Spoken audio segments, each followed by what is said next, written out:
قرآن، حدیث قدسی اور حدیث نبوی میں کیا فرق ہے؟ قرآن کریم اللہ تعالیٰ کا وہ کلام ہے جو اس معزز کتاب میں لکھا ہے۔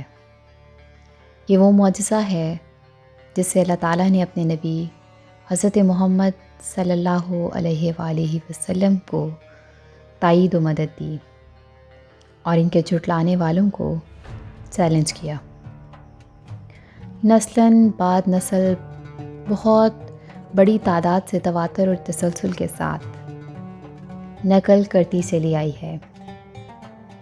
اسے قیامت تک ہر تحریف سے محفوظ کر دیا گیا ہے اور اس کی تلاوت عبادت قرار دی گئی ہے۔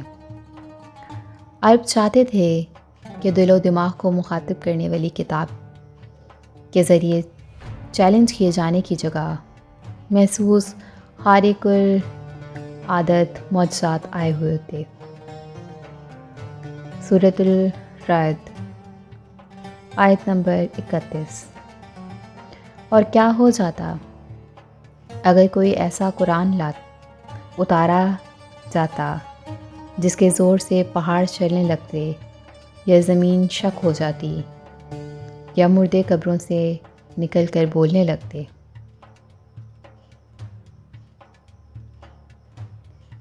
جبکہ یہ تو وہ قرآن تھا جو اوہام و خرافات کو کاٹتا تھا اور زندوں کو مخاطب کرتا تھا۔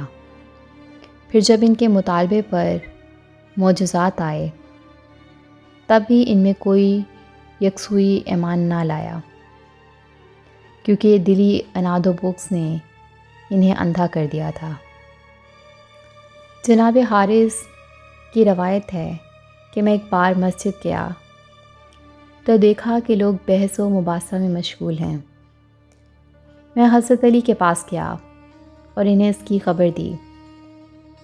انہوں نے دریافت کیا کیا واقعی ایسا ہو رہا ہے؟ میں نے عرض کیا ہاں۔ تب انہوں نے فرمایا میں نے رسول اللہ کو فرماتے ہوئے سنا ہے کہ اس طرح کا فتنہ ہوگا۔ میں نے دریافت کیا کہ یا رسول اللہ اس کے نکلنے کی کیا صورت ہوگی؟ تو آپ نے فرمایا اللہ تعالیٰ کی کتاب، اس میں تم سے پہلے اور بعد کے لوگوں کی خبریں ہیں اور وہی تمہارے درمیان فیصلہ کرنے والی ہیں۔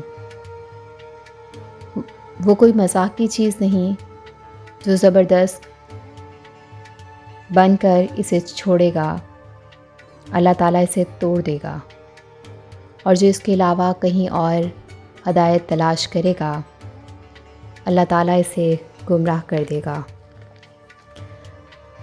اللہ تعالیٰ کی رسی مضبوطی ہے، وہ حکمت والا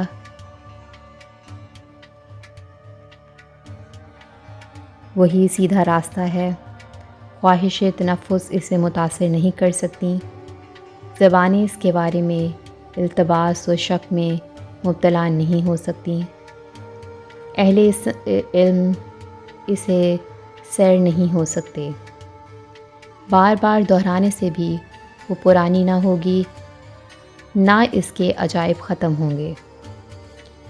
جنہوں نے اسے سنا تو یہ کہنے سے باز نہیں رہ سکے کہ سورۃ جن آیت نمبر 21۔ ہم نے ایک بڑا عجیب قرآن سنا ہے جو راہ راست کی طرف رہنمائی کرتا ہے، اس لیے ہم اس پر ایمان لائے ہیں۔ تو جس نے اسے بیان کیا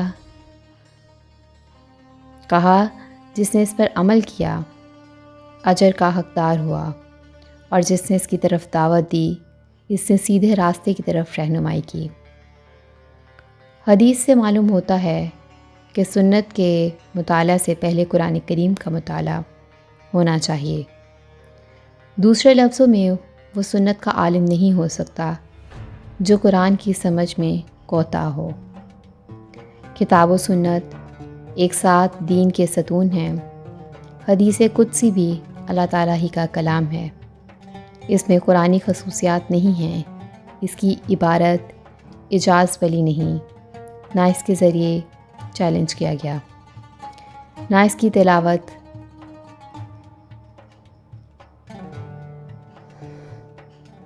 بلکہ اس کی قرأت سے نماز صحیح نہیں ہوگی، اور پھر وہ ہم تک قطعی تواتر کے ساتھ نہیں پہنچی ہے۔